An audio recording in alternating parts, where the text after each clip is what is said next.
Kristo Yesu akuzwe. Nimugire Roho Mutagatifu.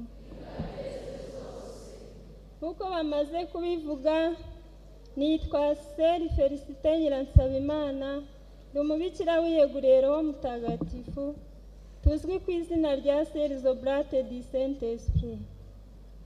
Mpagaze hano kugira ngo mbahe ubuhamya ku bijyanye n'umuhamagaro wanjye.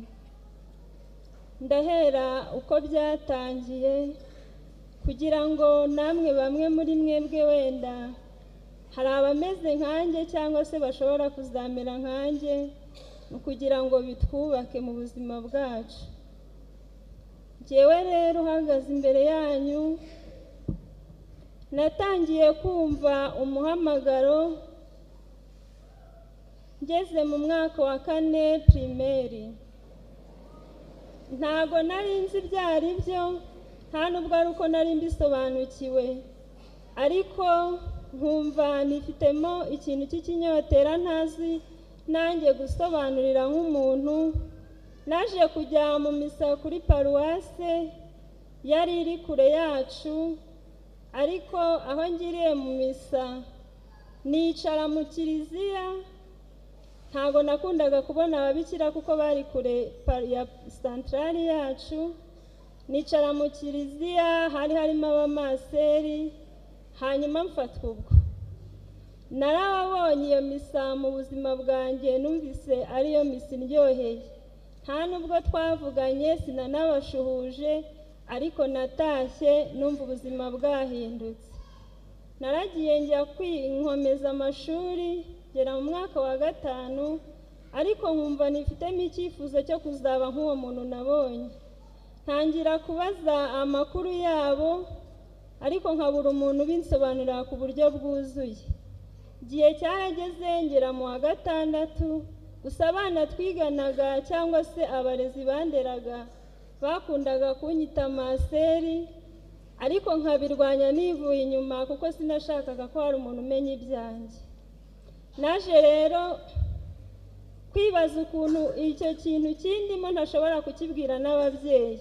Ntabwo ari uko bari kubimbuza kuko bari abakristu, ariko numvaga ntashobora kubibasobanurira.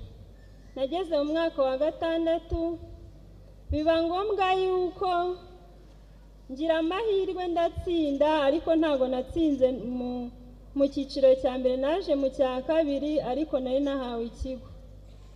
Birangiye papa ntabwo ibintu byo kwiga yabyumvaga neza, kubera ko yajyaga abona yari afite abarimu benshi b'inshuti ze. Bamwe akabona ni abasinzi, abandi akabona bafite imyitwarire mibi. Aravuga ati mfashe umwana w'umukobwa nkamujyana muri interina, ntago nzi uburere yakurayo. Ahitamo kunkura mu ishuri. Ankuye mu ishuri rero njye nahise ngira agahinda, kuko nashakaga amakuru umunsi ku wundi. Nza kumenya ko kwiha Imana bisaba kuba wararangije amashuri yisumbuye, nk'uko abihaye Imana benshi bagiye babiganiriza abo twari kumwe mwabyumvise. Ndabizi ubu hari benshi bahangayitse wenda batagize ayo mahirwe, ariko nimuhumure, iyo Yesu yagutoye agucira n'inzira. Naricaye mva mu ishuri mara umwaka wa 1, ariko icyo gihe ntago nzi igice nari ndimo, nari ndi nko mu icuraburindi, kuko ari abana twiganye, ari abarimu banyigishije, ari n'abaturanyi. Numvaga mfite ipfunwe ryo kubareba nkaho hari icyaha nakoze. Papa naramutinyaga cyane ku buryo ibyo byose sinashoboraga kubimubwira, ahubwo nabihoraga mama nkamubaza nti kuki mwanze ko njya kwiga kandi mbizi neza ko nta ruhare yabigizemo. Akanyihorera kuko ntacyo yari kubona nsubiza. Impamvu papa namutinyaga, ntabwo yakunze kuba mu rugo cyane, yari afite ibyo akora, yazaga gakeya gashoboka, ntabwo namwisanzuragaho. Igihe cyarageze rero afata umwanzuro wo kumbwira ko bidashoboka, kuko nakoraga byose ngo mwereke ko nshaka kwiga mu bimenyetso, ariko ntabimubwiye. Namubona nkafata ikayi kandi ntacyo ndi kwigira kuko ishuri ryari ryarahagaze. Yabibona nawe akanyihorera ariko agaseka. ku mutima nkavuga nti se buriya ntabwo abona ko nshaka kwiga, ntabwo yari azi icyifuzo mfite, iyo abimenya yari kundeka nkajya gukomeza amashuri. Noneho nza gushaka kujya mu muryango w'abahereza. Nabyo papa nubwo yari umukristu ntabwo yashakaga umwana ugenda, kuko kuri paruwasi hari kure, ngo agende aze kugaruka nka nimugoroba. Yaravugaga ati ntawamenya ashobora guhura n'abandi bana akiga imico mibi. Ibyo nabyo birambabaza. Hanyuma nza gufata umwanzuro ndavuga nti ubwo bidashoboka buriya papa nukuzamucika. Mama we nta kibazo twari dufitanye. Hanyuma mpengera agiye aho yakoreraga, nzinduka nka 9:00 ngo ngiye mu misa kuri paruwasi, mbizi neza ko mu bahereza batanakira, ariko ngenda numva mfite icyizere cyo kwakirwa mu bahereza, kandi numva ko nibanyakira no kwiha Imana bizashoboka, no kwiga bizakunda. Naragiye ngera kuri paruwasi, mpahurira n'abandi bana bagera kuri 6 nabo baje kwinjira mu muryango w'abahereza. Tuhageze igitangaza cya mbere nabonye, uko twari 6 baranyakiriye, abo bose barabangira basubira iwabo. Ntangira kwibaza nti nuko Yesu yabakora. Ndavuga nti ikimenyetso cya mbere ndakibonye. Maze kwinjira mu muryango w'abahereza, uwaromoniye wacu ndavuga umupadiri, yatubwiye ukuntu yaduha agatekerezo k'ukuntu abana b'abahereza binjiye mu isakristiya mu gihe bategereje ko padiri aza, yatinze ngo babikiniramo agatenesi. Padiri yinjiye agahinda karamwica, birumvikana ahantu hatagatifu kuhakinira ntibyari byagombaga kubakosora. Afata rya tenesi ryabo ngo arishyira mu mufuka w'ipantaro yari yambaye, ubundi arambara ajya gutura igitambo cya misa. Bageze kuri aritari, umwana wagombaga kumuhereza umugati na divayi yari nyirako gatenesi. Arangije umwana we kugira ngo abimuhereze aramubwira ati banza umpa agatenesi kawe. Padiri yakoze mu mufuka, nta n'ikindi akoze cyangwa avuze, amuhereza itenesi rye, nawe amuhereza amaturo, igitambo cya misa kirakomeza. Icyo nshaka kubabwira, aho ngaho nakuyemo inyigisho kandi byaramfashije. Yahise atubwira ati ntabwo mbibabwiye kugira ngo museke, nagira ngo mwumve inyigisho nshaka gutanga. Yaratubwiye ati umunsi uri guhereza Yesu kuri aritari, icyo wamusaba cyose numuhereza umugati na divayi, byo mubwira uti nanjye ubu nkeneye iki n'iki, ndaguhereje umugati na divayi, ariko nanjye ndashaka iki n'iki. Ngiryo isengesho natangiye. Ibyo ndabikora. Hari hashize umwaka mvuye mu ishuri, mbona rwose ko bidashoboka gusubira ku ishuri uretse kugondoza Imana. Nabonaga ko ari ukuyigondoza. Ariko nyuma y'iminsi mikeya haza gutangira nanone igikorwa cya noveni mu muryango remezo, ukaba waraberaga iwacu, kandi mu rugo nubwo twari batoya n'umwana mutoya, ntago bemeraga ko aryama atagiye gusengana n'abo bakuru. Naragendaga nkajya gusenga, ariko kuko nari namaze kumenya agaciro k'isengesho n'ishapure, kuko bari barantoje kuyivuga, namenye ubwenge ari abarejiyo, nkajya nsenga amasengesho yose abaho nigeze kumenya.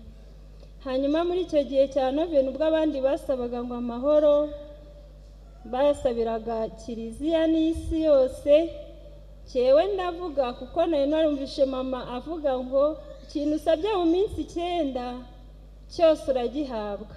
Nanjye ntangira ndavuga nti basaba ibyabo, nanjye ndasaba ibyanjye.